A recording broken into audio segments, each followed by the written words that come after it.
Hello viewers, welcome to spicy kitchen. ఈరోజు మన కిచెన్లో మనము తెలంగాణ స్పెషల్ అల్లం వెల్లుల్లి మామిడి ఆవకాయ ఎలా పెట్టుకోవాలో చూద్దాము. ఈ ఆవకాయ సంవత్సరం అంతా నిల్వ ఉంటుంది, చాలా బాగుంటుంది. తెలంగాణ వాళ్ళందరూ కూడా దీన్ని చాలా ఇష్టంగా తింటారు. అయితే ఈరోజు ఇది ఎలా చేసుకోవాలో నేను మీకు పక్కా కొలతలతో చెప్తాను. చూడండి, మీరందరూ కూడా తప్పకుండా ట్రై చేయండి. ముందుగా ఒక పెద్ద గిన్నె తీసుకుని అందులో 1/2 కేజీ వరకు కారం వేసుకుంటున్నాను. ఇది ఉప్పు లేని కారము. 1/2 కేజీ తీసుకుంటున్నాను. ఇందులోనే ఇప్పుడు కేజీ వరకు ఉప్పు పడుతుంది. కాకపోతే నేను కేజీకి కొంచెం తక్కువగా ఒక 100 గ్రాములు తక్కువ వేస్తున్నాను. ఎక్కువైతే మళ్ళీ ఇబ్బంది అవుతుంది. చివరికి మనం టేస్ట్ చూసుకొని వేసుకోవచ్చు. ఇందులో 50 గ్రాముల యొక్క ఆవపిండి, మెత్తగా మిక్సీ పట్టుకున్నటువంటి ఆవపిండి 50 గ్రాములు, 2 పెద్ద టేబుల్ స్పూన్లు జీలకర్ర పొడి, 2 పెద్ద టేబుల్ స్పూన్లు మెంతుల పొడి. అయితే జీలకర్ర, ఆవాలు, మెంతులు ఇవేవి కూడా వేయించకుండా పచ్చివే మిక్సీ పట్టుకొని వేసుకుంటున్నాను. ఉప్పేమో ఆవకాయల్లో వాడే మెత్తటి ఉప్పును తీసుకోవాలి. ఇందులో ఏమన్నా ఉండలనిపిస్తే చేత్తో చిదిమేసుకుంటూ బాగా కలుపుకోవాలి.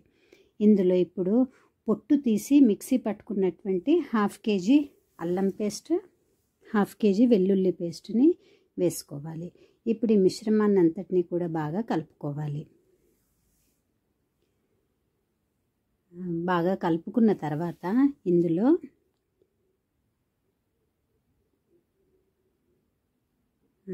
నేను ఇప్పుడు తాలింపు వేసుకుంటున్నాను. తాలింపుకు నేను 1 కేజీ నూనె తీసుకున్నాను. 1 కేజీ నూనెలో ఆవాలు, జీలకర్ర, మెంతులు వేసుకొని తాలింపు వేసుకున్నాను. ఇందులో మనం పప్పు లాంటివి ఏమీ వేయకూడదు. ఓన్లీ 3 ఇంగ్రీడియంట్స్తోనే వేసుకోవాలి. కావాలనుకుంటే ఎండుమిరపకాయలని కూడా వేసుకోవచ్చు. ఈ తాలింపుని పూర్తిగా చల్లారిన తర్వాత మాత్రమే ఈ మిశ్రమంలో కలుపుకోవాలి. బాగా కలిసేటట్టుగా అడుగు నుంచి తిప్పుతూ కలుపుకోవాలి. తర్వాత ఇందులో నేను మామిడికాయ ముక్కలు వేస్తున్నాను. ఇవి దాదాపుగా 3 కేజీల మామిడికాయల ముక్కలు ఉన్నాయి. అయితే మామిడికాయ ముక్కల్లోంచి జీడి అంతా ఏరేసి వీటిని బాగా కడుక్కొని ఫ్యాన్ కింద ఆరబెట్టుకున్న తర్వాత ఈ మామిడికాయ ముక్కల్ని వేసుకుంటున్నాను. ముక్కలన్నిటినీ ఒకేసారి వేయకుండా కొన్ని ముక్కలు వేస్తూ కలిపితే సోగంతా కూడా ముక్కలకి బాగా అంటుకుంటుంది. బాగా కలుపుకున్న తర్వాత ఈ ముక్కలన్నిటినీ కూడా ఎత్తి ఒక ప్లాస్టిక్ డబ్బాలో మనము వేసుకోవాలి. పచ్చళ్ళని ఎప్పుడు కూడా అయితే గ్లాస్ జారు లేకపోతే ప్లాస్టిక్ డబ్బాల్లో మాత్రమే పెట్టుకోవాలి. డబ్బాలో పెట్టుకున్న తర్వాత ఇలా గట్టిగా నొక్కి పెట్టేస్తే తొందరగా నీట్గా ఊరుతుంది.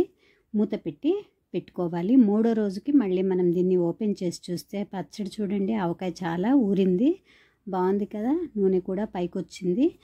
అయితే నేను వేసిన నూనె 1 కేజీకి కొంచెం తక్కువ వేసుకున్నాను. మీకు ఇంకొంచెం కావాలి అనుకుంటే ఇంకాస్త నూనెని మనము కాగబెట్టుకొని చల్లారిన తర్వాత 3వ రోజు కలుపుకోవచ్చు. మీరందరూ దీన్ని తప్పకుండా ట్రై చేయండి. Thanks for watching. Please subscribe my channel.